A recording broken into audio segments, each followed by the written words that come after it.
Assalamualaikum warahmatullahi wabarakatuh. Kembali lagi di mata kuliah Ushul Fikih.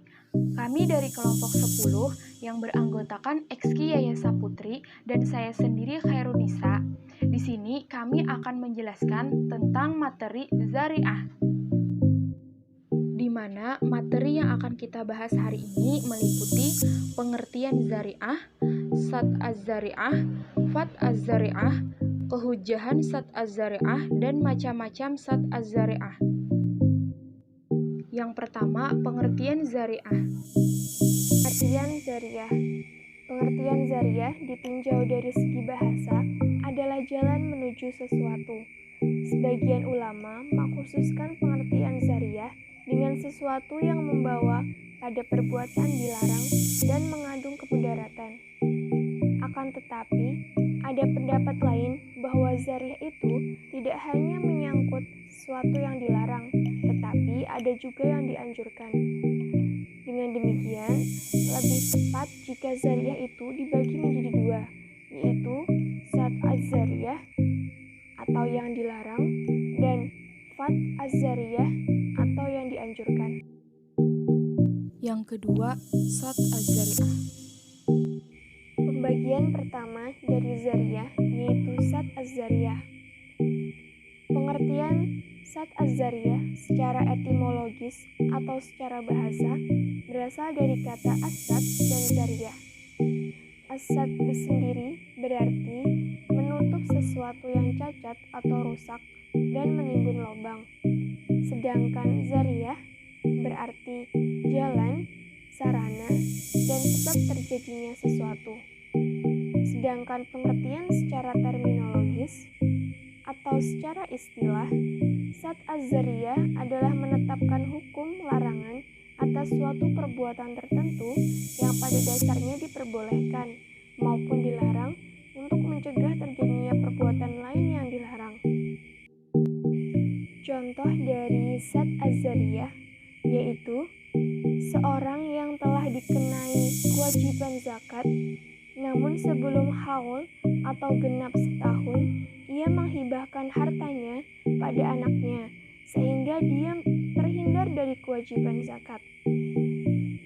Menurut Imam Asy-Syatibi, ada kriteria yang menjadikan suatu perbuatan itu dilarang, yaitu yang pertama, perbuatan yang tadinya boleh dilakukan itu mengandung kerusakan.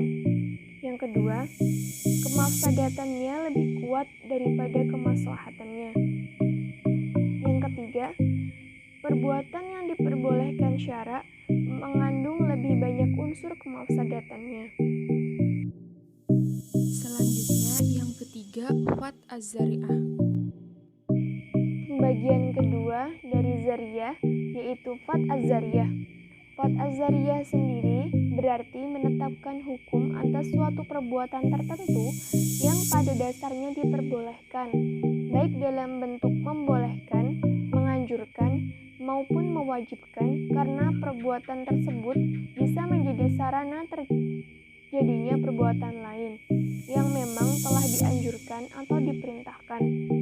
Namun, pendapat tersebut dibantah oleh Wahbah Al-Juhaili yang menyatakan bahwa perbuatan seperti itu tidak termasuk kepada Zariyah, tetapi dikategorikan sebagai muqaddimah atau pendahuluan dari suatu pekerjaan.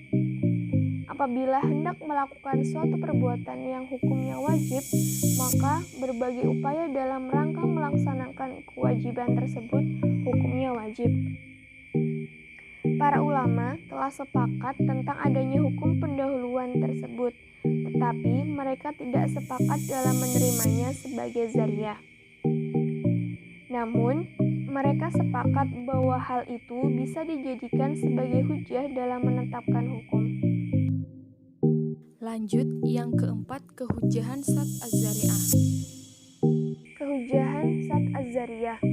Yang pertama berasal dari Al-Quran, dari Quran Surah Al-An'am ayat 108. Dari ayat tersebut, nampak jelas bahwa mencaci maki Tuhan atau sembahan agama lain adalah Az-Zariyah, yang akan menimbulkan adanya suatu mafsadah yang dilarang, yaitu mencaci maki Tuhan. Sesuai dengan teori psikologi, orang yang Tuhannya dicaci maki kemungkinan akan membalas mencaci Tuhan yang diyakini oleh orang sebelumnya mencaci. Oleh sebab itu, sebelum balasan caci maki itu terjadi, maka larangan mencaci maki Tuhan agama lain merupakan tindakan pencegahan atau sad azariyah. Ayat yang kedua berasal dari Quran Surah Al-Baqarah ayat 104. Dari ayat tersebut dapat dipahami bahwa adanya suatu bentuk pelarangan terhadap sesuatu perbuatan karena adanya kekhawatiran terhadap dampak negatif yang akan terjadi. Yang kedua yaitu as-sunnah. Dalam hadis Rasulullah SAW diantaranya, yang pertama hadis riwayat Bukhari, Muslim, dan Abu Daud, yang artinya sesungguhnya sebesar-besar dosa besar adalah seseorang yang melaknat kedua orang tuanya. Lalu Rasulullah SAW ditanya, "Wahai Rasulullah, bagaimana mungkin seseorang akan melaknat ibu dan bapaknya?" Rasulullah SAW menjawab, "Seseorang yang memaki-maki ayah orang lain, maka ayahnya juga akan dicaci maki orang lain. Dan seseorang yang mencaci maki ibu orang lain, maka orang lain pun akan mencaci maki ibunya." Hadis riwayat Bukhari, Muslim, dan Abu Daud. Sahih Bukhari nomor 50.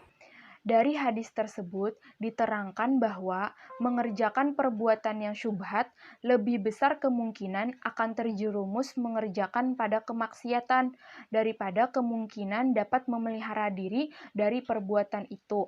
Tindakan yang paling selamat ialah melarang perbuatan yang mengarah kepada perkara syubhat atau samar atau kepada perbuatan maksiat tersebut. Yang ketiga ada kaidah fikih. Di antara kaidah fikih yang bisa dijadikan dasar penggunaan sad az-zari'ah adalah ayat berikut ini, yang artinya menolak keburukan atau mafsadah lebih diutamakan daripada meraih kebaikan atau maslahah. Kaidah ini merupakan kaidah asasi yang bisa mencakup masalah turunan di bawahnya. Berbagai kaidah lain juga bersandar pada kaidah ini, karena itulah sad az-zari'ah pun bisa disandarkan kepadanya. Hal ini juga bisa dipahami karena dalam sad az-zari'ah terdapat unsur mafsadah yang harus dihindari. Dalam memandang zari'ah, ada dua sisi yang dikemukakan oleh para ulama usul. Yang pertama yaitu motivasi seseorang dalam melakukan sesuatu. Contohnya, seorang laki-laki yang menikah dengan perempuan yang sudah ditalak 3 oleh suaminya, dengan tujuan agar perempuan itu bisa kembali pada suaminya yang pertama. Perbuatan ini dilarang karena motivasinya tidak dibenarkan oleh syara'. Yang kedua, dari segi dampaknya atau akibat. Contohnya, seorang muslim mencaci maki sesembahan orang lain sehingga orang musyrik tersebut akan mencaci maki Allah. Oleh karena itu, perbuatan itu juga dilarang. Yang kelima, macam-macam sad az-zari'ah.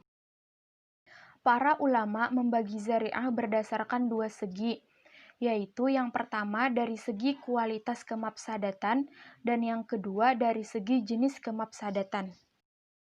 Yang pertama dari segi kualitas kemafsadatan. Menurut Imam Asy-Syatibi, dari segi ini zari'ah terbagi dalam 4 macam. Yang pertama, zari'ah atau perbuatan yang dilakukan tersebut membawa kemafsadatan yang pasti.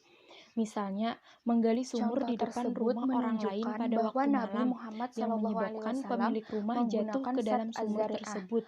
Ulama Maka ia Hanafiyah, dikenai hukum Syafi'iyah, dan karena Syiah melakukan dapat perbuatan menerima tersebut sad dengan az-zari'ah disengaja. dalam masalah-masalah Yang tertentu kedua, saja zari'ah dan atau menolaknya perbuatan dalam yang boleh masalah-masalah dilakukan lain. karena Sedangkan jarang Imam mengandung Syafi'i kemafsadatan. menerimanya apabila Misalnya, dalam menjual keadaan uzur. makanan yang biasanya Misalnya, tidak seorang mengandung musafir kemafsadatan. atau yang sakit dibolehkan Yang meninggalkan ketiga, sholat Jumat dan zari'ah dibolehkan atau menggantinya dengan perbuatan sholat yang zuhur. dilakukan kemungkinan Namun, besar akan sholat membawa zuhurnya harus kemafsadatan. dilakukan secara Contohnya, diam-diam menjual agar tidak senjata pada dituduh musuh sengaja yang meninggalkan sholat dimungkinkan Jumat. akan digunakan untuk membunuh.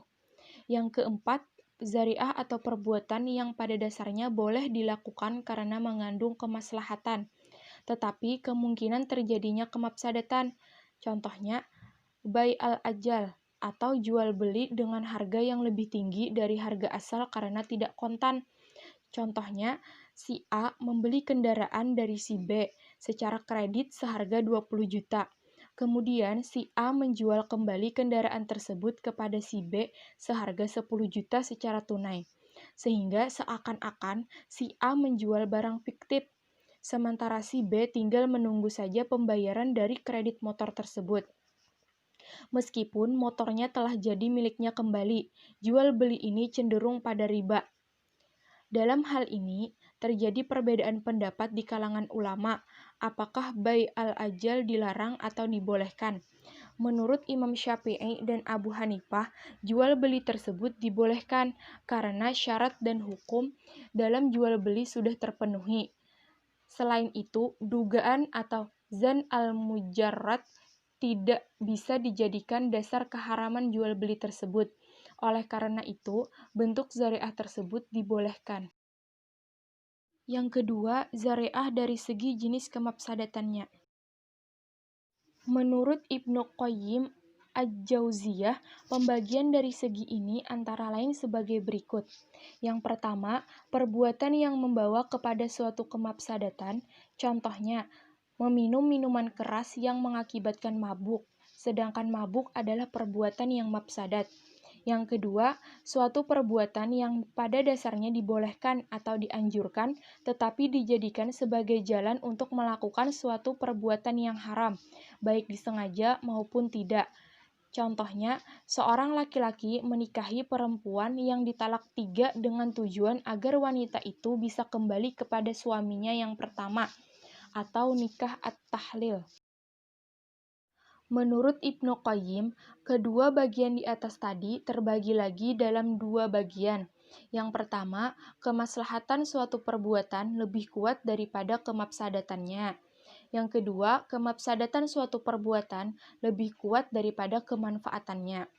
Kedua pembagian ini pun menurutnya dibagi lagi menjadi 4 bentuk. Yang pertama, sengaja melakukan perbuatan yang mafsadat seperti meminum arak. Perbuatan ini dilarang dalam syara. Yang kedua, perbuatan yang pada dasarnya dibolehkan atau dianjurkan, tetapi dijadikan jalan untuk melakukan suatu perbuatan yang haram, baik disengaja maupun tidak. Contohnya, seorang laki-laki menikahi perempuan yang ditalak 3 dengan tujuan agar wanita itu bisa kembali kepada suaminya yang pertama, atau di sini disebut dengan nikah at-tahlil.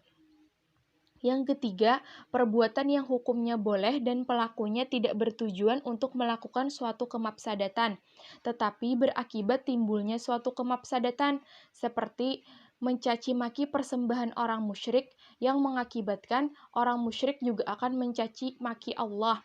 Yang terakhir, ada suatu pekerjaan yang pada dasarnya dibolehkan, tetapi ada kalanya menimbulkan kemafsadatan. Contohnya, melihat wanita yang dipinang. Menurut Ibnu Qayyim, kemaslahatannya lebih besar, maka hukumnya dibolehkan sesuai dengan kebutuhan. Sekian presentasi kami dari kelompok 10 yang beranggotakan Hairun Nisa dan saya, Ekski Yayasa Putri. Terima kasih telah menyimak presentasi kami. Semoga dapat dipahami. Mohon maaf atas segala kesalahan yang kami perbuat. Jika ada yang belum jelas, silahkan bertanya di Google Classroom. Kami tunggu. Wassalamualaikum warahmatullahi wabarakatuh.